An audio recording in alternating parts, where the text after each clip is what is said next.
And my box isn't here either. Get over here and turn it down. You want first? No. All right. Well, good morning, everybody. I hope you all had a happy Thanksgiving and got to spend some time with friends and family. Before I begin, though, I need to acknowledge the tragedy that struck Washington just before Thanksgiving. Our National Guard was attacked on American streets, and so was our nation's generosity, compassion, and sense of security. It was wrong. It will always be wrong. So please join me in praying for the families, first responders, and every guardsman still in our capital today. Now, to the work before us in the House. Millions of Americans just returned from Thanksgiving on a holiday where they watched get more expensive every year under Joe Biden. His policies sent prices on gas, groceries, and everyday essentials through the roof. While things aren't fully back to normal, families are finally feeling relief this year because of the Republican affordability agenda. Thanksgiving costs were down 5% this year. Turkey dropped 16%, and gas prices hit a 4-year low, making it easier for families to gather. But we're not done. This week, House Republicans are taking direct aim at Washington's red tape that is crushing small businesses and draining household budgets. So think of this. Small businesses now pay nearly $14,700 per employee just to comply with federal rules. Meanwhile, families lose more than $16,000 a year to hidden regulatory taxes. And that's just unacceptable. So House Republicans are acting. Our affordability agenda will move forward with the Dump Red Tape Act and the Small Business Regulatory Reduction Act. These are real reforms to roll back Washington's overreach and put power back where it belongs. The power needs to be with the workers, with the families, and with the job creators, not with the government. Democrats created this affordability crisis. They buried families under regulations, spent trillions on pet projects, and siphoned off Americans' hard-earned money to appease their radical base. We're not letting that stand. House Republicans are actually cleaning up Bidenomics. We're ending Biden inflation and restoring an America that working families can afford to thrive again. Thank you. Mr. Nunn. Hey, thank you very much, Chairwoman. This week we're going to be running some very important legislation, particularly dealing with the Communist Party of China. I'm so thankful for our leadership team standing up to this. And let me tell you a little bit about what's happening in the heart of the heartland, right here in Iowa. Look, I started off my career as a counterintelligence officer for 20 years. I worked directly inside China, and we saw what Communist China brought to the United States, not just in the buying of farmland, but literally sending agents to my district and pulling corn seed out of the ground so they could replicate it back home. But now they're not just growing or coming after what we grow in our fields, they're coming after what we grow in our classrooms. Most recently, a group from Des Moines Public Schools was taken on an all-expense-paid trip to be inside China. But the Chinese weren't there under the facade of friendship. They were there to collect information, to exploit, and to manipulate. They forced these kids to hand over their digital information, required them to use WeChat, an internal public server for China, started an early process of cultivation, and in the counterespionage world, we consider this source recruitment. Consistently, I've had parents across Iowa say, how is this allowed to happen? And the simple truth is, there's no law preventing it. The Chinese government is creating a series of shell organizations to recruit kids to come to China and then exploit them the moment they set down in soil inside Beijing. This has to stop. I'm so proud of this team for helping us stand up to what the Politburo in Beijing is trying to do to kids in Des Moines, Iowa, and across our country. we have the opportunity not only to push back, but to send a strong signal that we have a friendship opportunity with China that is real, but we will not stand by while Chinese communist agents attempt to recruit kids for future exploitation. Whether it's in ag or whether it's in the classroom, we have the opportunity to say no, and this team has stood up to do it. Thank you very much, Mr. Speaker, for your leadership. Thank you. $1 billion. That's how much money has been stolen from the hardworking taxpayers in my home state of Minnesota.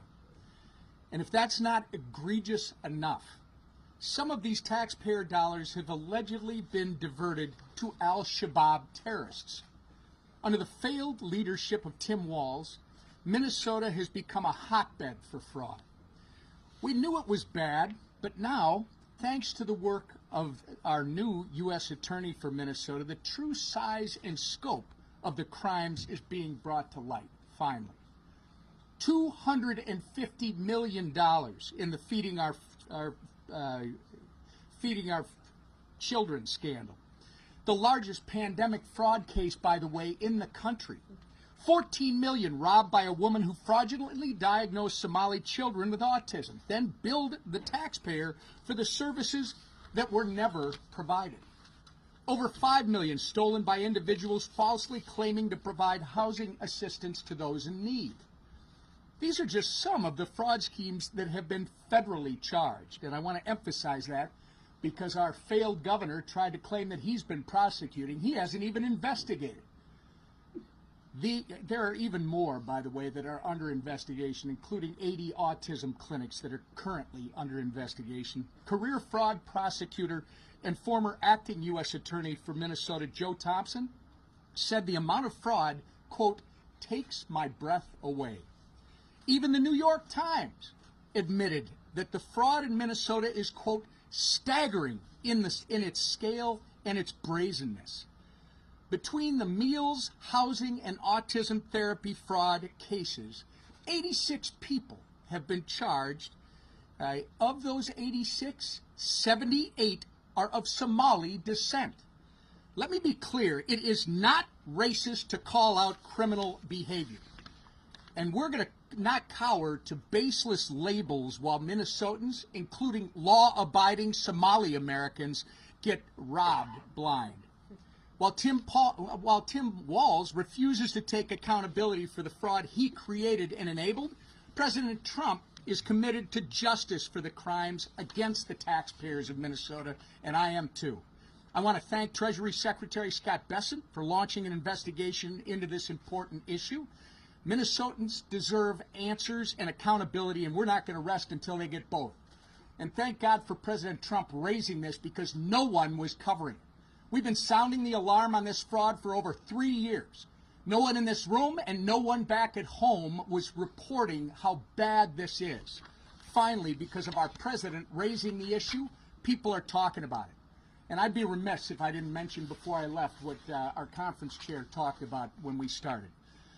My wife Jackie and I are praying for the family of Sarah Bergstrom as they grieve this infuriating and unfathomable loss. We're also praying for Andrew Wolf as he continues to fight for his life.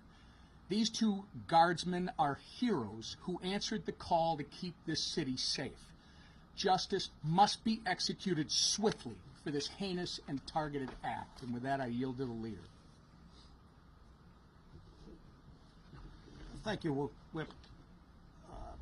Our country was shocked the day before Thanksgiving to see just a senseless, violent act of this tragedy attack on our National Guardsmen here in D.C., the West Virginia National Guardsmen that were both attacked for just doing their jobs and keeping D.C. safe. I, too, want to extend my prayers and sympathy to Sarah Bergstrom's family for the horrible loss of her life and just senseless loss of life for such a young girl with great promise. And then, of course, Andrew Wolf, who is still at the hospital fighting for his life from the gunshot wounds that he suffered. And we keep him in our prayers, his family as well, and pray that he is able to recover and come back. And I know the people of West Virginia share that. The people of America share those prayers. This week we have a number of bills we're bringing to the floor to continue to address some of the problems that were created by the Biden administration that drove up inflation, that drove up higher costs. We saw so many ridiculous rules and regulations that added cost to the products we buy, our small businesses that were under attack. And so this week we're bringing a number of bills to reduce those regulatory attacks on small businesses. Giving small businesses relief also gives families relief in terms of lower costs. We're going to bring more bills that came out of the Education Committee to take on what is happening in our universities and our schools, where the Chinese Communist Party tries to move Confucius Institutes into our schools, teaching our children, trying to put communist ideas into our children in our schools. And so we're going to continue to have more transparency and prohibit that kind of money coming in from China to our schools. We're bringing the SCORE Act to give some structure. Over the years, you've seen lawsuits erode the ability for the NCAA to even police college athletics, to the point where now it's the wild, wild west. There are no rules in place, no structure. You have people that can play until they're 26 years old in college athletics. You don't have any protections for a lot of the student athletes. And so we first restore the ability for policing through the NCAA. Congress won't be doing the regulations. It will be the NCAA having the ability to police college athletics again. We also protect women's sports. We protect Olympic sports by ensuring that you have an equal number of women's sports to men's sports, that you have a minimum number of sports, so that a lot of the Olympic sports that are so important to our country, as we see the Olympics coming up here again. In many cases, our Olympians come from the college ranks, and so we protect that too. And again, just putting structure in place for what is right now wild, wild west atmosphere.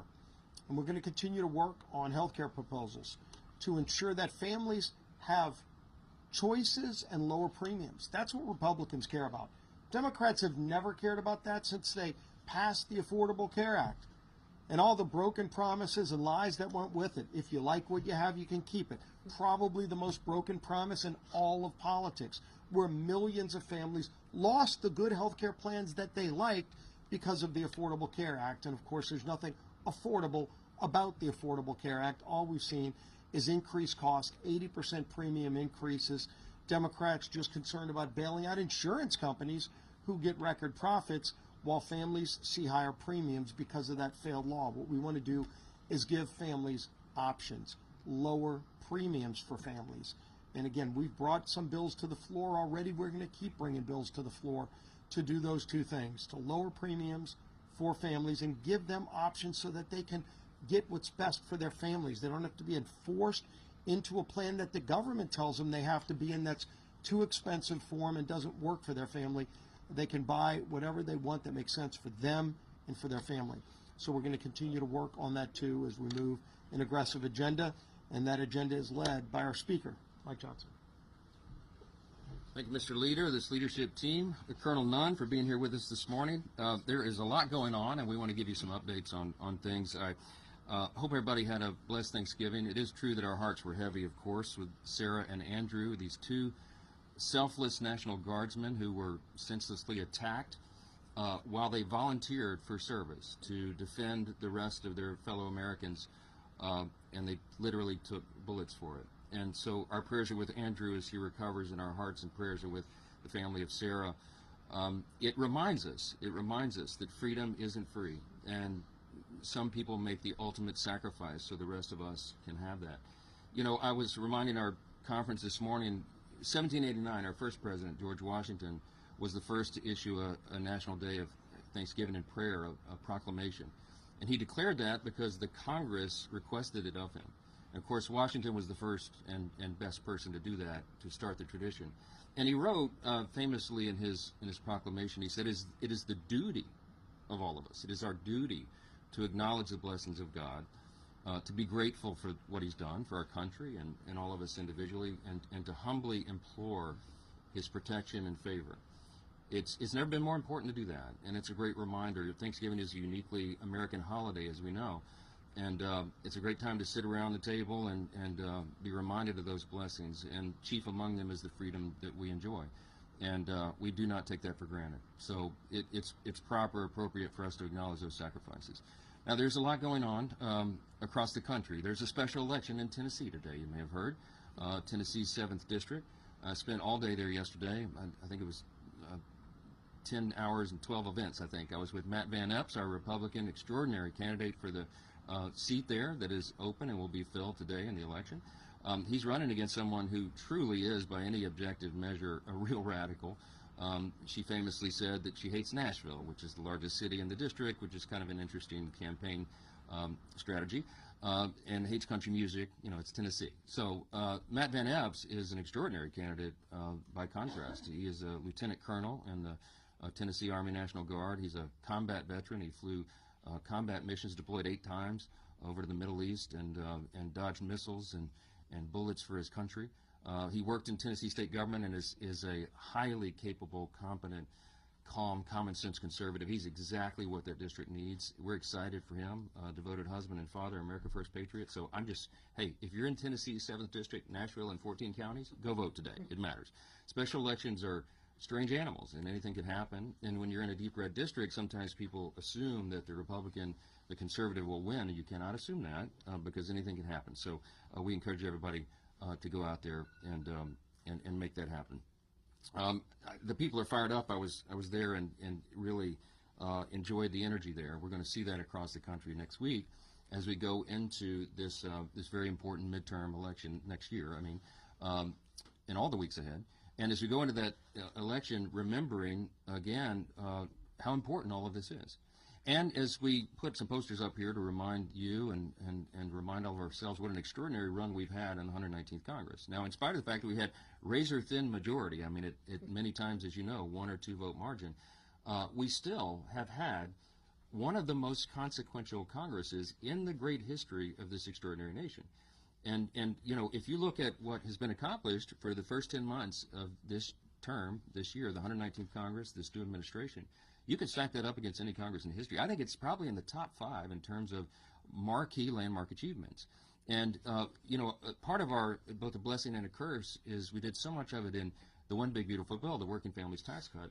There's so much to talk about. It's as if it just got brushed aside. But the component pieces of that is some of the most nation-shaping, productive, pro-growth policies that have ever occurred to help all Americans. And we look forward to all the provisions of that bill being implemented beginning really in earnest in the first part of the year. And so the first quarter, second quarter will be a very different scenario. But we're excited to go through that. We can't fix everything overnight. And the Biden-Harris administration, as we said so many times, in 4 years really destroyed almost every metric of public policy. Don't go flip a switch to do that. It takes some time. And we've been working earnestly and around the clock to do that, to work on solutions, to solve all those problems, and to make government more efficient and effective and responsive. Republicans have been delivering and working to bring down costs for American families, to fix the Democrats' broken health care system, and to rid our streets of violent criminals and dangerous illegal aliens. All this has been our goal since January, and we've been delivering. And as the year comes to an end, we started to reflect upon what we've done in that first 10 months and ultimately the first 12 months, and it's really something. The Working Families Tax Cut, let me just tell you some of the components of that, because people seem to have forgotten. It was a permanent extension of the 2017 tax cuts, which is collectively it's the biggest tax cut in U.S. history.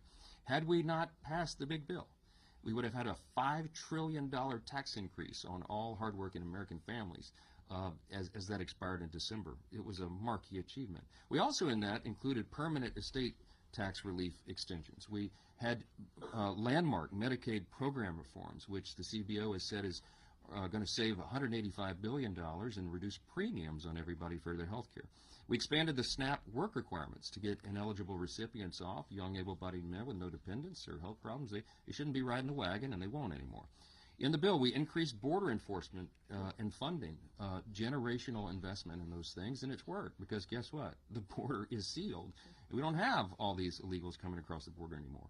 We included no tax on tips, no tax on overtime, increased standard deduction for seniors, free tax savings accounts for every child born in America, which we'll be announcing at the White House in an event this afternoon. Business tax provisions to incentivize investments and innovation. That's all in the bill and much more. We codified 67 of President Trump's America First executive orders so far, and there are many more to come. We repealed Biden-era regulations with 23 Congressional Review Act resolutions. Now, this is important, too.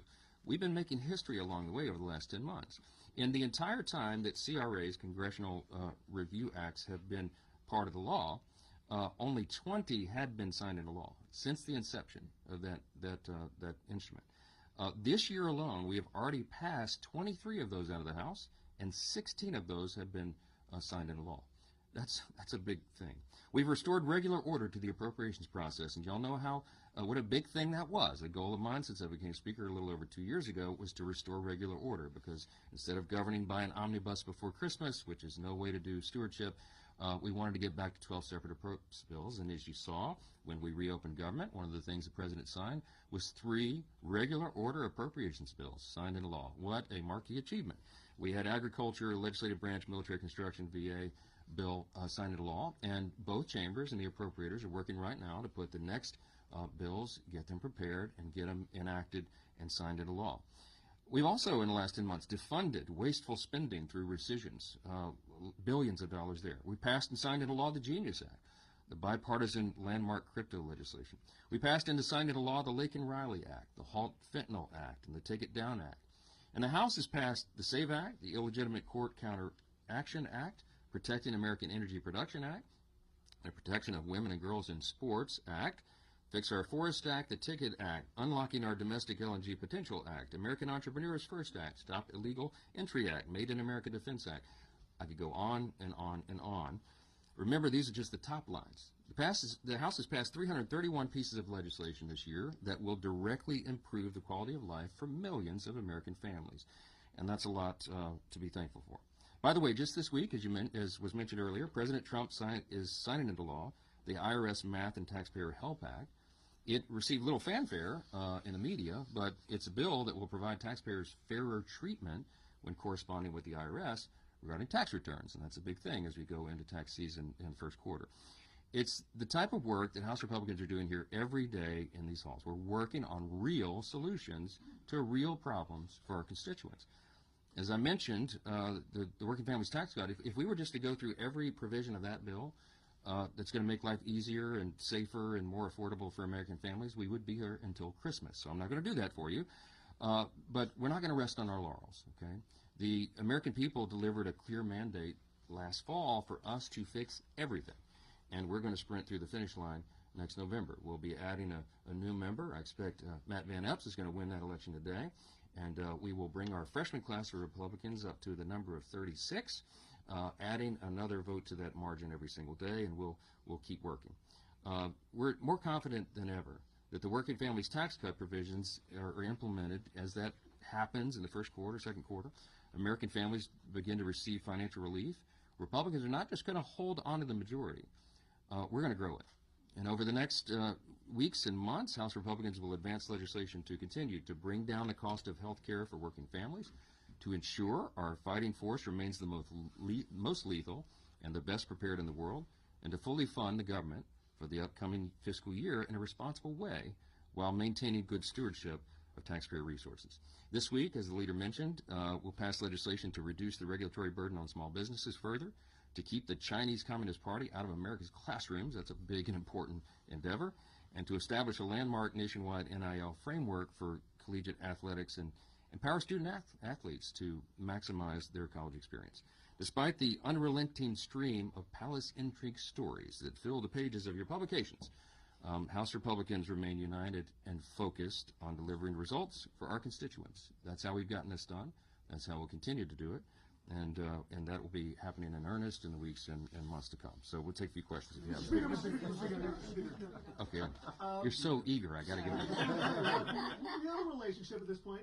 First off, happy Thanksgiving as well. But quick question: what are your thoughts about and not related to the Minnesota welfare scandal, but specifically, what are your thoughts about President Trump calling Governor Walz retarded? Well, look, that's not the word that I would choose. I think his reaction was probably a spontaneous one to the enormous amount of fraud that was announced there. We're thinking it may be, it could be $2 billion.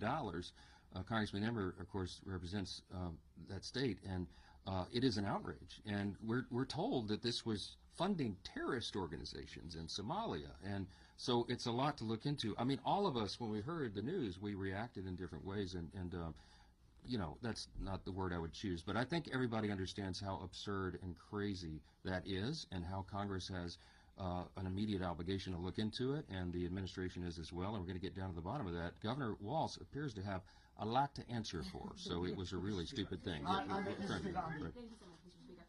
You talked a lot about your accomplishments, and one you didn't mention is the SAVE Act, which the House has passed twice. It's still awaiting action in the Senate for some reason. But many are still asking when an in-person, same-day, hand-counted paper ballot measure will be passed, and will that be done in time for the 2026 election? Yeah, I've been asking that myself. I think that would be a really important measure to eliminate you know, fraud in elections. And there is some element of fraud in every election. We all know that. And we have a duty as lawmakers to prevent as much of that as is humanly possible. The SAVE Act has been a big priority of ours. I think I did mention it in the list, but it was so long. I certainly intended to. It's an important measure, and we would certainly love to get that signed into law. We need a little help in the Senate, of course, to do that. We don't have control over all elections. The states in our system, as you know, have a lot of responsibility over that, and that is federalism. We support that. The states have that in their jurisdiction of authority. We don't want to federalize all elections because that could open up a whole other can of worms. But with regard to federal elections, at least, you know, elections for Congress and Senate, we do have some say. And so the SAVE Act would be an effort to ensure that we eliminate as much fraud as possible. I've obviously been a big champion. I was a co-author of it before I became Speaker. We've been working on this, and we'll continue to try to get it done. So it's a big priority. Yes, ma'am. Yes, Yes, ma'am. Thank you, Mr. Speaker. Elise Stefanik wrote on social media this morning that you are protecting the deep state by not including a provision in the Intelligence Authorization Act. What's your reaction to this claim, and why is House Republican leadership not united on this? Well, all of that is false. I don't exactly know why Elise won't just call me. I texted her yesterday. She's upset that one of her provisions is not being made, I think, into the NDAA. I explained to her on a text message as soon as I heard this yesterday. I was campaigning in Tennessee, and I wrote her and I said, what are you talking about? This hasn't even made it to my level. The way regular order works is, and I think she should know this, we'll be talking about it, I'm sure, today. The way this works is that it has to go through committees of jurisdiction if it will be attached to the NDAA. And this provision that she's working on, I think, is under the jurisdiction of judiciary. And so there's a four corners engagement and agreement that's required. You all know how this works. The two chairs and the two ranking members of the committees of jurisdiction, which would be judiciary and the House and Senate, all have to agree, or at least 3 out of 4 have to agree. It's typically unanimous to make sure that it makes it onto the bill. Well, in this case, I found out last night, this wasn't even on my radar, that apparently didn't happen. I haven't even talked to those chairmen. I haven't had time because I got in late last night. But apparently those four, the two chairs and the two rankers in both chambers did not agree, and so that provision was dropped out of the NDAA. It doesn't mean it can't become law or even that is a final decision. But I sent my friend Elise a text last night, and I said, can you find out what the issue was, and I'll help you resolve it. I support her provision. I mean, I would vote for it. I think it's smart. And I'm not sure exactly why it wasn't included. So I don't know why she's frustrated with me. I literally had nothing to do with it. But I'm happy to roll up my sleeves and help her. I want everybody to be successful, and we're going to try to make the bill the best it can be. On the Caribbean boat strikes, the administration has acknowledged that there was a second strike in that attack in September, but they have not said if there were any defenseless survivors. Should they release the video to Congress, the unedited video to Congress and to the American public, into if the defenseless survivors were killed, would that constitute a violation of the laws of war? I'm not going to prejudge any of that. As you know, both of the Armed Services Committee and the Senate and the House will be having hearings on this to review, and that's their role. I have been listening. Again, I was pretty busy yesterday, didn't follow a lot of the news, but I caught up a little bit early this morning. That my assessment of this, my understanding is that most of the people that have looked at this, at least in a preliminary review, say that the admiral who ordered the second strike thought it was necessary to complete the mission. He's a highly decorated, highly respected admiral in the Navy, and he made that call. And so, we're going to have to look at that. I'm sure Congress has a right to look at it. I don't know how much of the tape should be released because I'm not sure how much is sensitive with regard to national security and all that. I haven't had a chance to review it, so I'm not going to prejudge it. But I will say that, it's not an unprecedented thing. One of the things I was reminded of this morning is that under Barack Obama, President Obama, he had, I think, over 550 drone strikes on people who were targeted as enemies of the country, and nobody ever questioned it, okay? And secondary strikes are not unusual. It has to happen if a mission is going to be completed. So I haven't reviewed the scope of the mission. I haven't reviewed that particular strike. I don't know what went into the Admiral's decision matrix. But it's something that Congress will look at, and we'll do that in the regular process and order. I think it's very important for everybody to reserve judgment and not leap to conclusions until you have all the facts, and that's what we'll be uncovering. Yes. The Secretary has to testify. Thank you, Mr. Speaker. The first note's a little bit self-serving. It's Giving Tuesday, and so just asking everyone to consider perhaps public television among the many worthy charities. Louisiana Public Television, one of the best. Yes, there's a plea to give to public television for Giving Tuesday. Okay. And then on healthcare, two of your members came out of the meeting just now and told me that it was their impression that the House Republicans are likely to get on board some kind of short-term extension for the subsidies while you work out long-term reform. They weren't members who love that idea, but they said it looks like that might be necessary. Where do you think things stand, and could something come before the House by the end of the year? I don't know who you talked to, but they might have left early. I was up there for quite a bit today. We were talking about a lot of issues, and what I said, we didn't commit to that. What I said is, when you have, this is just practical, okay? When you have a razor-thin majority, which we have, this is not like the old days. In the old days, they had 30, 40-seat majorities, and so 4 leaders could go in a back room, create the agenda, and hoist it upon everybody and say, this is what you're doing. And if 20 or 25 people disagreed, he said, so what? Go jump in the Potomac. We're moving forward. Okay, it doesn't work that way, right? And when in an era of small margins, I literally have to get almost every person in the room on board. Now, healthcare is a very complex issue. And I don't want to point this out. Look, it is not the Republicans who broke American healthcare. Next week, we'll go into this in real detail, and I'll show you the whole timeline. The Democrats broke healthcare, okay? When they created the Unaffordable Care Act, 15 years ago, they promised you that everybody could keep your plan, keep your doctor if you want it, and that your premiums would be reduced on average by $2,500. Exactly the opposite was the truth, and premiums have risen in some cases 60, 80% over that time. They broke the system, and every time the Democrats have gone in to try to subsidize the broken system, they've spent more and more taxpayer dollars, and they've been wasted. The COVID-era subsidy only affects 7% of Americans, okay? All this hullabaloo is over 7%. Now, every American, 100% of Americans need their health care costs to come down. Republicans have ideas to do that. Now, what I've got to do is build consensus deliberately around the best ideas, and we've been working on that. The majority leader has been quarterbacking this effort with the chairman of the committees of jurisdiction, with the Docs Caucus, and with individual members who this is their passion, and they really spend a lot of time thinking and working on it.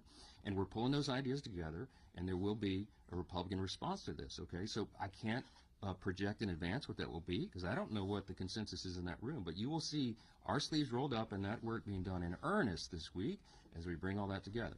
I told everybody we are going to respond. We understand the need of bringing down health care costs and at the same time raising access to care and quality of care. The Republican Party is the party that can do that. The Democrats have demonstrated for 15 years they broke the system and they keep doubling down on the broken system, okay? Hey, and guess what? If you love your Obamacare, you'll get to keep it, okay? We're going to improve the system for Americans, and we have good ideas to do it. We have a lot of thoughtful people working on this, and we'll be pulling it together. So no, the answer is no, I did not project any outcome of this morning. We were talking about the various ideas, and we're working right now. People are very passionate about this, and they should be, because their constituents understand the necessity of it. So we'll keep doing that. Thank you all so much, and be more later today. The Tigers. Do you know that the Somali Autism Society, they actually work on helping Somalis get properly diagnosed? They're with the Somali Minnesota Autism Society. By the way, the fraudsters have put real autism claims at risk. No, I know, but there's a charity that actually focuses to counteract the misinformation.